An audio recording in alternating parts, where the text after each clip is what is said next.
सौदा के तो शेख ख़ास से अक्सर व बेशतर स्टूडेंट्स के साथ बात होती है। इक्का दुक्का बच्चे अपने ज़ाती मसाइल भी सामने ले आते हैं। कुछ दिन कबल मेरे एक स्टूडेंट ने एक वाक़या सुनाया कि उनकी जो चची हैं वो उनसे बहुत खार खाती हैं, और फिर उसने ये भी बताया कि वो चचा के आगे एक्ट करते अच्छे सलूक का, लेकिन वैसे वो बिल्कुल नहीं करते। तो डिटेल में जाते उसने बताया कि एक दफ़ा हम कहीं जा रहे थे शहर से बाहर, और बस में पता नहीं उन्होंने कोई बात की तो मेरे चचा ने रख के अगली सीट पर बैठे हुए अपना मुक्का बना के ज़ोर से उनके मुंह पर मारा। और एक छोटा बच्चा इसको अपनी फैमिली और अपने चचा की मोहब्बत में, उनके ऑनर में ये बात बता रहा था।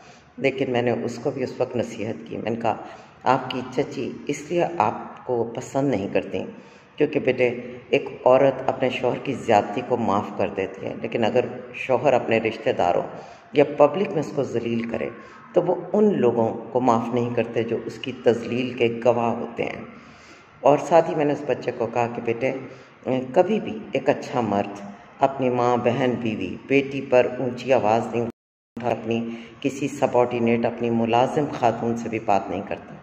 उसकी जान चली जाएगी मगर वो औरत के मामले में ऐसा जालिम नहीं होगा। और बीवी बहुत इज्जत की जगह है। माँ, बहन, इन पर हाथ उठाना, इन पर चीखना पब्लिकली, ये मर्दान की नहीं है, बल्कि ये इंतहा दर्जे का सिफलापन है, इंतहा दर्जे की ज़हनी कमतरी, बल्कि मैं कहूँगी एक तरह की बीमारी है। और इससे आप बच्चों ने जब बड़े होना है तो ख़ुद को बचा के रखना है।